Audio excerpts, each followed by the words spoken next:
خراب ہو اس کا impact ultimately انسانی صحت پر آئے گا، اور انسانی صحت کا امپیکٹ انسانی رویے پر آئے گا، اور انسانی رویے کا امپیکٹ دوبارہ ماحول پر۔ کیسے؟ دیکھیے، ہم موٹر سائیکل سے یا گاڑی سے جو ٹیشو پیپر باہر پھینکتے ہیں، جو شاپر باہر پھینک دیتے ہیں، جو 60 فروٹ کے ڈبے باہر پھینک دیتے ہیں، یہ ٹیشو پیپر، یہ 60 فروٹ کے ڈبے اور یہ شاپر ودن 7 ڈے اس میں گال ساڑ ہوتا ہے، جس کو ہم فرمنٹیشن کہتے ہیں۔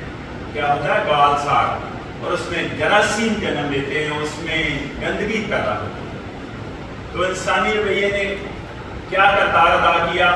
ماحول کو خراب کر دیا، یعنی انسان کے رویے کا امپیکٹ ماحول پر آ گیا، ماحول خراب ہو گیا، ماحول میں گندگی پیدا ہوگی، جراثیم جنم لے گے، اور اب ماحول کس پر امپیکٹ ڈالے گا؟ انسانی صحت پر۔ اگر ماحول میں گندگی ہے تو اس کا امپیکٹ کس پر آئے گا؟ انسانی صحت پر۔ انسانی صحت، ہم لوگ بیمار ہوں گے، بیماریاں جنم لیں گی۔ آپ سوچیں ذرا، ایک بیمار آدمی کس طرح صحت مند گفتگو کر سکتا ہے؟ صحت مند گفتگو ہمیشہ صحت مند آدمی کر سکتا ہے۔ اس کا کیا مطلب ہے؟ بیماریاں جو جنم لی، ہم بیمار ہوئے، تو ہم ظاہر ہے اس کا امپیکٹ کس پر آئے گا؟ ہمارے رویے پر آئے گا، انسانی رویے پر آئے گا۔ ایسا ہی ہے کہ نہیں ایسا؟ تو میں یہ کہنا چاہ رہا ہوں کہ ہیومن بیہیویئر، انوائرمنٹ اور پبلک ہیلتھ، یہ تینوں کا انٹریکشن، انٹیگریسی اور ایک دوسرے پر تینوں امپیکٹ رکھتے ہیں، ایک دوسرے پر ان کا اثر ہوتا ہے۔ تھوڑا سا آگے چلیں، اگر ان تینوں کو کمپائل کریں تو ابھی رائے صاحب کہہ رہے تھے کہ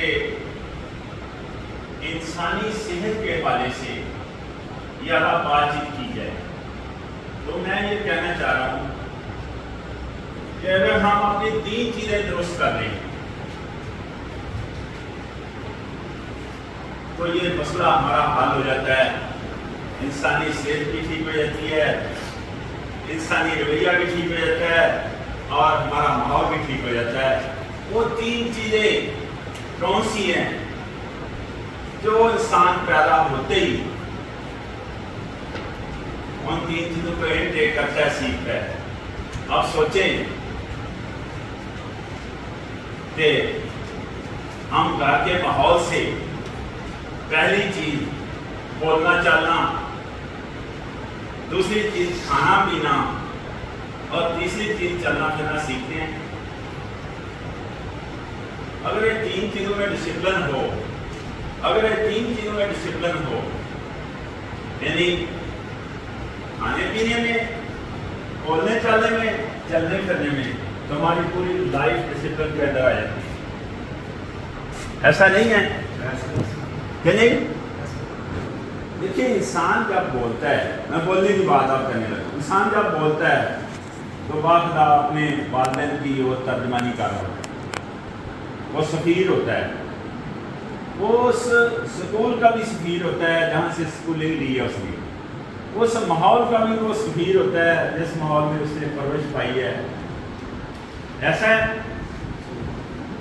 اگر سوچیں، ہم نے یہ فیصلہ کرنا ہے کہ ہم بول چال میں کیا بول رہے ہیں، کیا وہ کسی کو ڈائجسٹ ہو رہا ہے، کیا کسی کو ہضم ہو رہا ہے وہ جو بول چال رہے ہیں، کیا ہمارا لب و لہجہ ٹھیک ہے، کیا ہمارے الفاظ کے چناؤ جو ہے نا وہ بہتر ہیں، ہم نے جو الفاظ کا چناؤ